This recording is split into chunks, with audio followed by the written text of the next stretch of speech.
Welcome to the Burn Your Mortgage Podcast, a Canadian real estate podcast that shows you how to pay off your mortgage sooner and live well while doing it. Now, here's your host, Sean Cooper.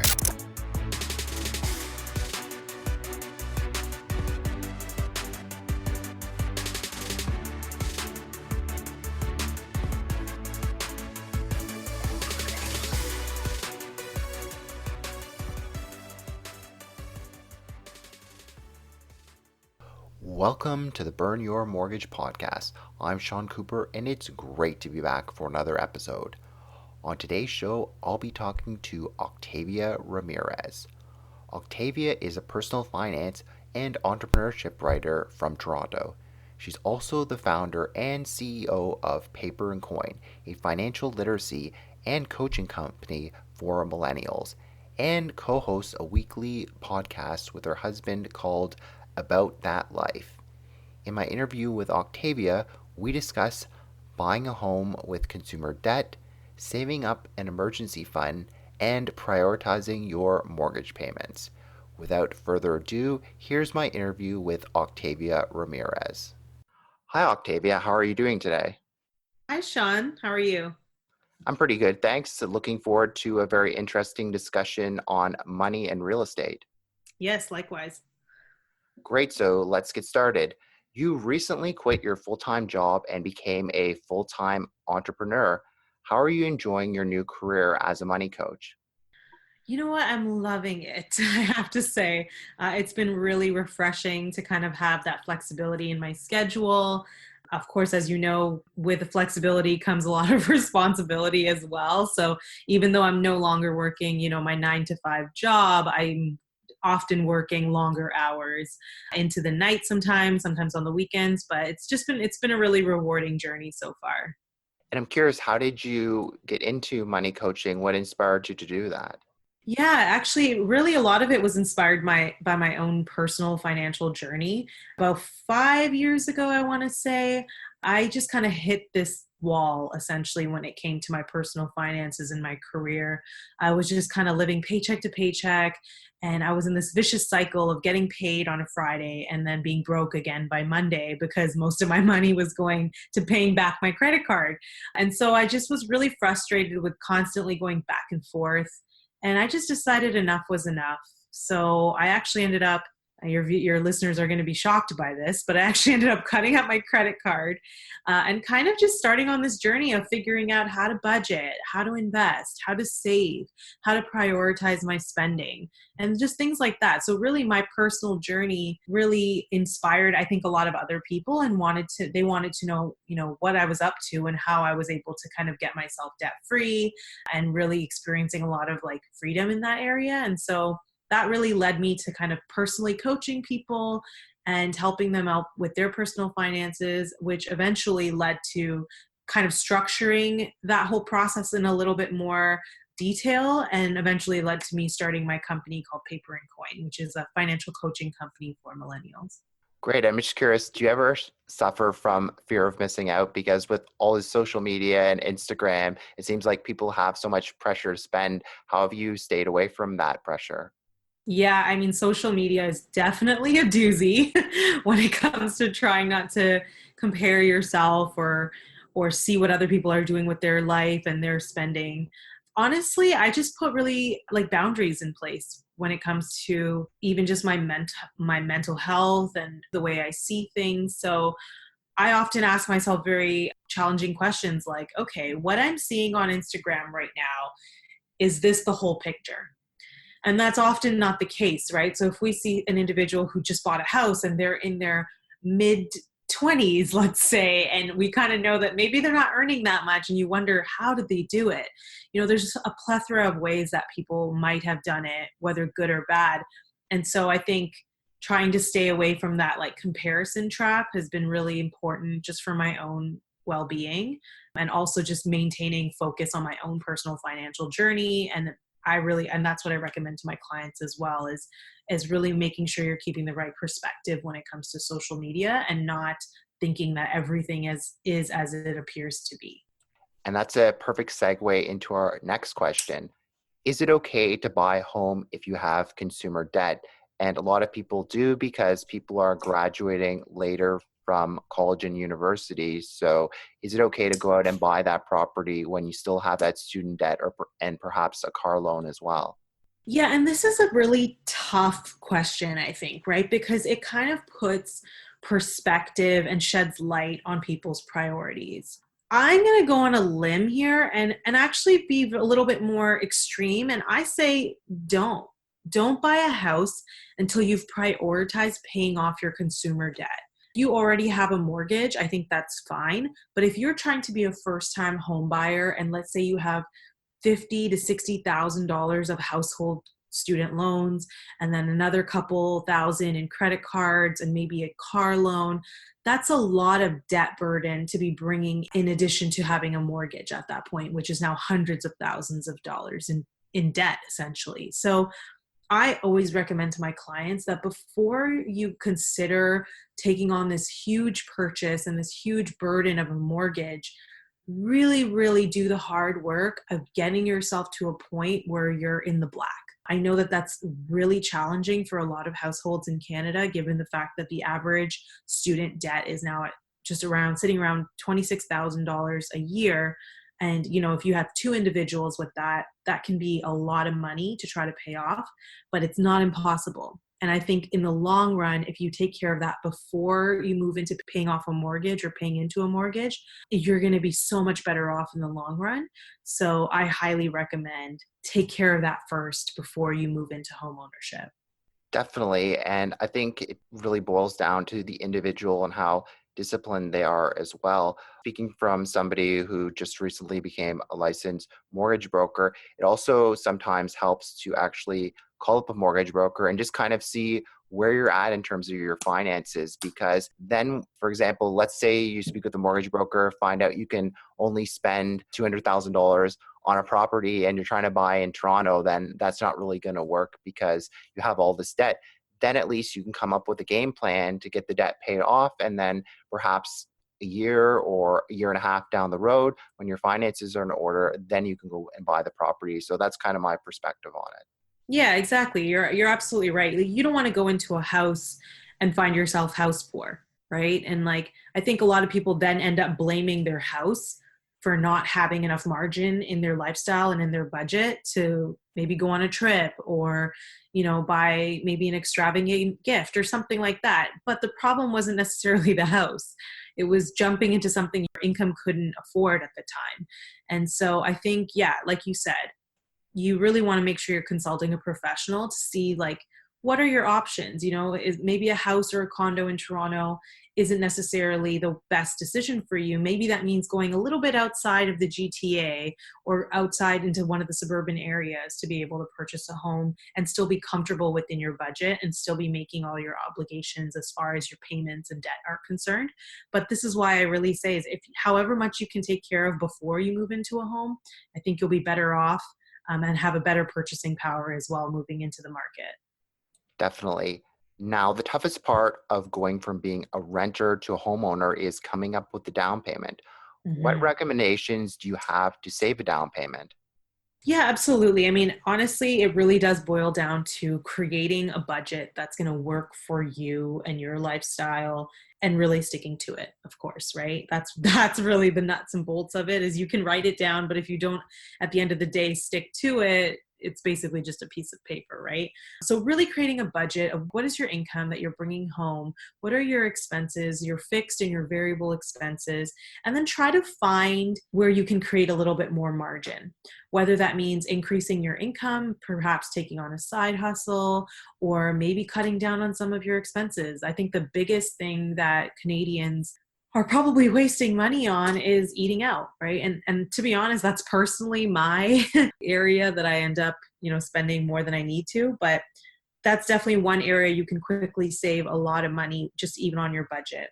I think another way you can do that is really tapping into your RRSP in the first time home buyers plan. So with that plan, you can take up to $25,000 out of your RRSP and move that into your first home purchase. And that's actually a really great program because you don't get any penalties or any taxes on that if you're using it to buy your first home. Once you're able to have that 25, you can then use some of the savings that you've potentially put into a TFSA, so the tax-free savings account. This is where you have up to, at this point now, it's about $57,500 of a cumulative total that you can save up in there, with a cap of about $5,500 a year. So that's another great avenue that you can use to save and invest, especially for the longer term. And then when it comes down to, actually taking a down payment towards a house, those are two different really great areas where you can save. But yeah, it really starts with the budget and then using tools like the RRSP and the TFSA to grow your money until you're ready to use it. And I also find that paying yourself first works as well, because if you're just basically saving whatever money is left over at the end of the month, then guess what? There's going to be no money left over. So what personally worked well for me was figuring out, I want to have a certain down payment, let's say a $50,000 down payment in 2 years' time. Well, how much money do I actually have to save from each paycheck? And then basically setting up that money to automatically go into a savings account. That way I'm treating savings as a priority instead of the last priority. And as long as I'm disciplined and I don't go over budget and withdraw money from my savings account, then I should be able to reach my savings goal. So that's personally worked for myself. Yeah, I think that's a great strategy. And to be honest, a lot of that really comes with having that margin to work with in the beginning, right? So I think a lot of people, because they're so burdened by like their student loan payments, their car payments, credit cards, different plans and subscriptions, or whatever their expenses are, they're spread so thin that finding that margin is really difficult. So when it comes to saving for a down payment, yes, although that's a priority in their mind and in their heart, it's not a priority when it comes to their finances. And so this is why I say is try as much as possible to try to create that margin by paying off debt first, because then you can save a lot more aggressively and quickly. You can put that down payment together in hopefully a couple years or so. So yeah, I think really looking at your numbers and seeing, okay, what is my goal? Do I want to save $50,000 in the next 2 to 3 years? And then moving backwards and saying, okay, that means, let's say I want it in 2 years, I'm gonna have to save $25,000 a year. How can I do that month by month? So break your year down into months. And that's where your budget really comes in handy for that. Definitely. Now, speaking of spreading yourself thin, how much of an emergency fund do you recommend having? Now, personal finance experts say 3 to 6 months living expenses, but that's kind of a general answer. What do you recommend to your money coaching clients? Yeah, honestly, I stand by the 3 to 6 months of living expenses, just because my husband and I actually did that, gosh, over a year and a half, probably almost 2 years ago now. We were able to finally complete our emergency fund. And I tell you, the amount of peace that you get knowing that if we were to both lose our jobs for whatever reason, we have this really great savings amount set aside to absorb any of the risk that comes, with just living life. So that has really given us a peace of mind. But I think it's important to really kind of gauge what is your lifestyle. So if you're a contract worker, so if you have some sort of freelance job and you know that the contracts that you're getting come and go, there's kind of a feast or famine flow of your income. It's not like this steady paycheck. Then perhaps add more. 6 months might not be enough for you to feel that peace of mind. Some people I know will have up to a year's worth of living expenses. Again, and let's say you're someone like a doctor and you know that your income is probably pretty steady. The chances of you losing your job are quite slim. So perhaps for you, having 6 months is sufficient. So it really depends kind of on your lifestyle, on your job, and really the kind of peace of mind that you want to have when it comes to your personal finances. So for me personally, I think 3 to 6 months is decent for most people. But if you really, really want to be a little bit safer, I think maybe aim for 1 year's worth of emergency fund. Definitely. And one thing I just want to tell our listeners is don't get intimidated when you hear that amount. Just basically start saving whatever you can. If you don't have an emergency fund today, start putting aside $25 a month or $50 a month and start building up that emergency fund. And before you know it, you'll have 3 and then 6 months living expenses at that point in time. So just because you don't have that big of an emergency fund, don't fret over it. Just kind of put a savings plan in place, and before you know it, you'll reach it. Yeah, even if you wanted to really just aim for like a nice round number, like 10,000, you know what I mean? Like that might not necessarily be 3 to 6 months for you, but I think for the average household, 10,000 is a decent amount of money to save in case something happens, right? So again, just really have a set amount in mind and then trickle into it, right? You don't have to save it all at once. You don't have to be so aggressive when you're saving it. But like you said, Sean, I think whatever you can kind of start with, as long as you commit yourself to putting that savings as somewhat of a priority in order to move forward. Because I think, for example, if you were to go and buy a house and you have no cash as a savings account and you have no liquidity to absorb any issues that might come up, which they often do, you're running the risk of a plethora of issues kind of hitting you all at once. And as you know, home ownership comes with all its surprises. So you definitely want to be prepared for something like that. So having an emergency fund, however big or small, is very important. Yes, and also it helps to have a flexible mortgage too, because, for example, if you were to get a 30-year amortization and when the times were good, let's say you worked in the oil field in Alberta and you were earning a great income, you could put extra money towards your mortgage. But let's say you got laid off and you didn't have that extra money. Then if you were with a flexible lender, you could kind of put your mortgage payments to a minimum. So definitely speak with your mortgage broker, and if you're kind of in a bit of a precarious job situation, definitely try to find a mortgage that's more flexible and where you're able to kind of scale back your payments if you are to run into a bit of a tight cash flow situation. Because it's great to be able to double up your payments when times are good, but you definitely want to be able to scale it back when you're not actually bringing in a paycheck. Yeah, that's a great feature to have on hand for your mortgage. Great. So speaking of mortgages, Octavia, how can new home owners make sure that they are prioritizing their mortgage payments and not giving into lifestyle inflation? Yeah, lifestyle inflation again is another one of those really tricky things that just seems to come with the territory. So, that wise old saying of mo money, mo problems.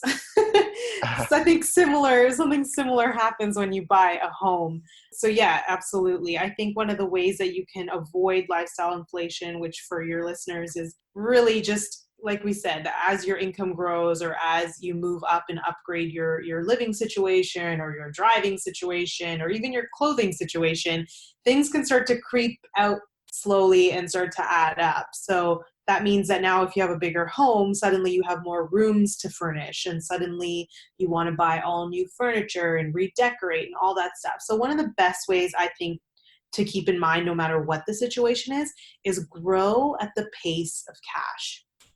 So that means if you just bought a new home and you love it and you really want to furnish it with the beautiful decor, do not go into debt to do so. That means don't grab a credit card from Leon's or Home Depot. Don't take these crazy payment plans where you don't pay for 10 years or something like that. Buy everything in cash within your budget that's reasonable for your income. So that might mean that you're expanding a little bit slower, that you're furnishing different rooms slowly. And that way you're not getting yourself into a deeper hole and you're going to be able to actually make those mortgage payments on time and perhaps even prepay maybe an additional lump sum within the year as well. So you definitely want to avoid going into debt to have kind of the inflated lifestyle. The other thing I would say is prioritize your mortgage by perhaps having those automatic withdrawals, like you mentioned earlier, is just really setting that as a priority within your finances. So you're not paying into it after all the other things in your life, but you're putting your mortgage kind of as the priority in your finances. And lastly, I would say is make those payments as you're able to, like increase payments, right? So if you can make that a larger lump sum, perhaps at Christmas time you get a bonus at work, throw that towards your mortgage. Or let's say your mortgage contract allows you to increase your monthly payment over time. Take advantage of those opportunities. I know they probably don't sound like opportunities, but in the long run, as you know, Sean, if you can reduce that amount of time you're saving on interest and you're making headway towards paying off your home sooner, which is often, which is amazing. So yeah, those are three kind of key things I would consider. Don't go into debt, make extra payments as possible into your mortgage, and perhaps set up those automatic withdrawals so that you're making it a priority. Wow, it sounds like you perhaps read my book. I have read your book, Sean. It's awesome. Yeah, I mean, and also one more tip, set yourself a mortgage burning date, and that way you'll get excited about paying off your Yes. mortgage one day. And my offer's still open. If somebody tells me that they have a mortgage burning party and sends me an invite, I'll be happy to bring them a bottle of champagne. So I haven't had anyone take me up on that offer. So hoping that somebody takes me up on it one day. You know what? I'm sure you've got like a ton of people that are just slow, like they're coming up. You know what I mean? It takes a while to pay off a mortgage, but I bet you're going to get all these mortgage burning parties all at once, perhaps in a few years from now. Yeah, hopefully.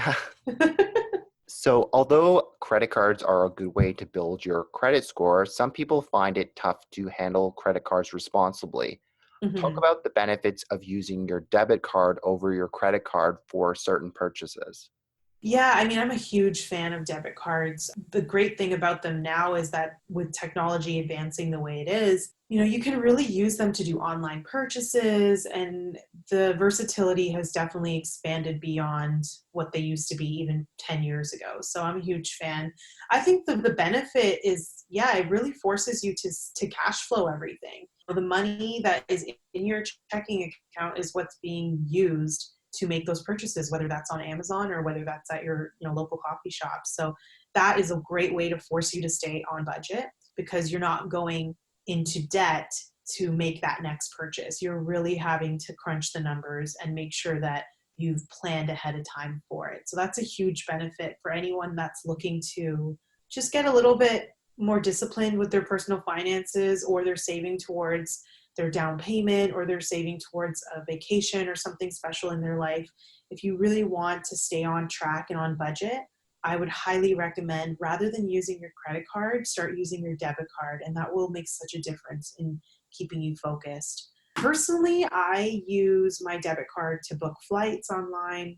I use it to shop online. I use it to buy coffee and whatever else other purchases that I'm making.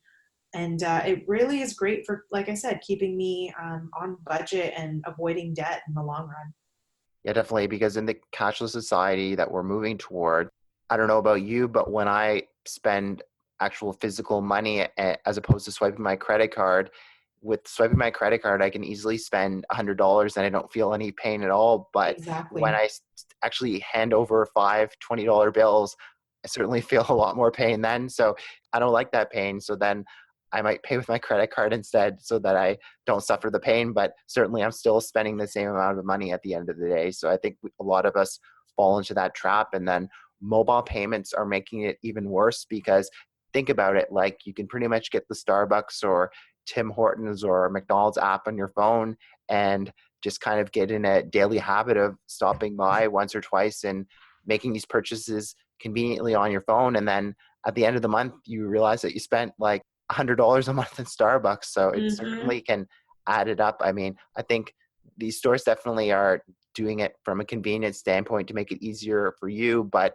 the bad part about it for yourself is that then you can spend a whole heck of a lot of more money than you thought you were going to spend at the end of the day. And then you'll look at your credit card statement and be like, holy cow, I spent $100 at Starbucks. How did that happen? Yeah, exactly. And I think that's why having that spending plan, also known as a budget, ahead of time is really key, because then even though you are using your debit card or mobile payments, you can then go online on your account and see that, okay, this is kind of my limit. And that obviously comes with discipline, it comes with time. It's definitely a muscle you have to exercise, and you're not going to be great at it at first, but I think the more you create your budget month by month or even week by week, for example, you start to get an idea of how often you can go to the coffee shop, and how often perhaps maybe you'll start to gauge that I think I've been going too many times this week. You know what I mean? It kind of starts to slowly become second nature.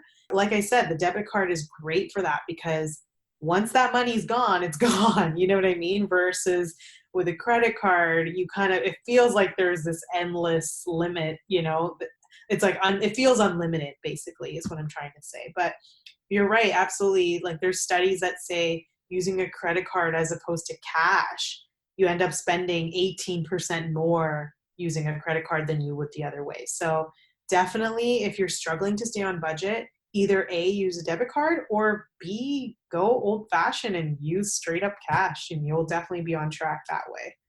Definitely. But I guess just to let our listeners know, it's important to build up a credit score as well. Use your credit card responsibly, use all the benefits of the credit card, and stay away from the disadvantages like the 18 or 19% interest rate. Yeah, drink responsibly, kids. Okay. Awesome. And on that note, I'd just like to say it's been great having you on the show today. Before I let you go, is there anything of interest that you're working on that you'd like to share with our listeners? Yeah, absolutely. Thanks so much, John, for having me. I'm excited to kind of share what Paper and Coin, my company, has been doing. So like you said, we do money coaching, personal financial coaching specifically for millennials. So that's usually one-on-one personal coaching. So you get that tailored experience and really customized advice based on your goals and your situation. But this fall, we're actually going to be launching group coaching sessions. So if you're in the Greater Toronto area, specifically in downtown Toronto, you can actually sign up for one of these group coaching sessions where we actually walk you through the process that we do with individual clients. And that way it's a little bit more affordable for people, and you still get that coaching experience. It might not be one-on-one, but you're in a small group setting and you can ask it whatever questions you like. So we're really excited to be launching our group coaching sessions this fall. And we know that it's going to be really impactful for people who are going to be participating. So if anyone's interested in signing up for those or checking out any of our other services, you can go to paperandcoin.ca, or you can check us out online on social media. All of our handles are the words paper and coin. Great. That's nice and easy. And I'll be sure to include links in the show notes. Octavia, thanks so much for being on the show today. It was great to have you. Thanks so much for having me, Sean.